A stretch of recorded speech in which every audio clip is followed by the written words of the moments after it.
Hello, my name is Michelle Erfurt, and I'm married to a new urbanist. His name is Edward Erfurt. This picture right here is supposed to be the proof of our marriage. So, Edward and I first met when we were in our first jobs right after college, and we lived in a town that was a borough of Pittsburgh called Bellevue, Pennsylvania. Here's a map so that you can see. We actually lived on the same street, and we were a mile apart from each other. And in between both of our apartments was a coffee shop, and that's where we met. So we are a true new urbanism, third place love story. Now, I'm a music therapist and I work in a hospital. And so, what I do is I help our hospital patients deal with pain, anxiety, agitation, confusion, dealing with their diagnosis and different things like that, but with music. So, anything that has to do with new urbanism, walkability, complete streets, all that sort of stuff, I didn't know any of that. Edward is the one that I learned that from through what I like to call marriage osmosis, you know?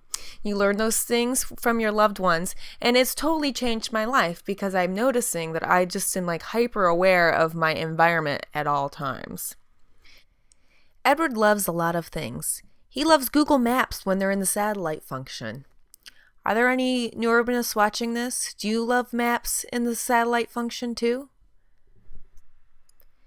Edward also loves sketchbooks. So here's a picture of all his various sketchbooks. It's actually sketchbooks on top of sketchbooks, and they're all in varying forms of completeness and incompleteness.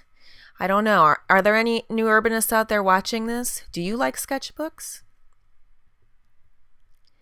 Edward also likes streets with narrow lanes and crosswalks and people walking across the street and sidewalks and parallel parking. And whenever he talks about all those things that he loves, this is the image that comes in my head.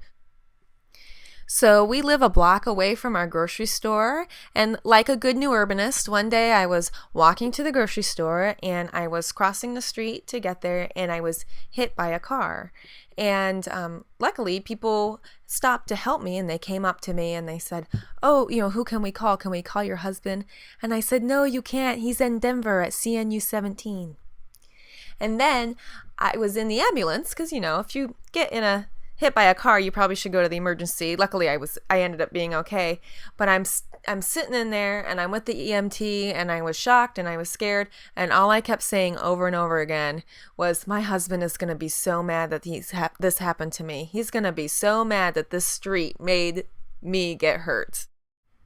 Okay, so don't stone me, but I have a 40-minute commute every day, and I absolutely love it. And that's because this is what it looks like. It's on this gorgeous street beside the water. On this day when I took this picture, I got stuck behind the school bus, and it was the best day ever. But I feel guilty that I love my commute so much, and that's because I'm married to a new urbanist. So we took a vacation in St. Augustine, Florida, and we're walking around and I'm following Ed and he's taking pictures and we're walking through neighborhood and we're talking about streets and history and design and that kind of thing. And it hit me that number one, I just got duped again on a vacation to do reconnaissance work. And number two, that this isn't very normal. And I wonder, am I the only person that deals with this?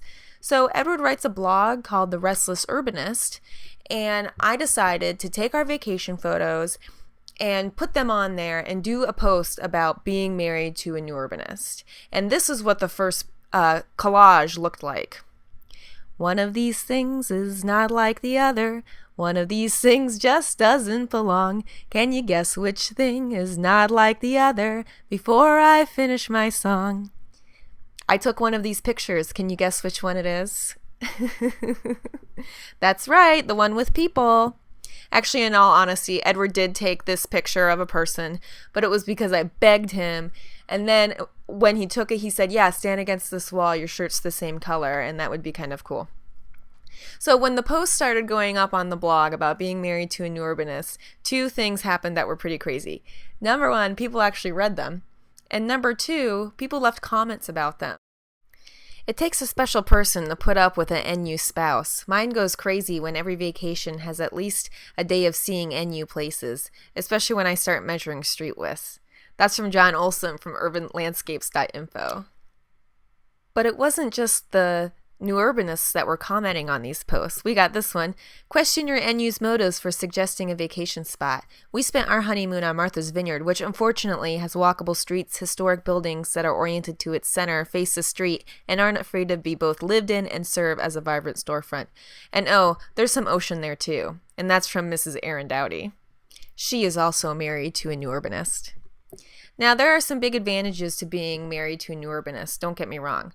Like this one, new urbanists know how to pack a suitcase. It's like magic. They can fit all this crazy stuff into that little box. But I guess it kind of makes sense since that's sort of a metaphor for what they do anyway. New urbanists also have great legs. Obviously, it's from all of that walking and cycling that they do. Another advantage to being married to a new urbanist is that you get these beautiful holiday cards every year from David Lewis and UDA. And it reminds me that new urbanists really did start out as artists. They're just the most practical artists ever, and their art is the art of smart design.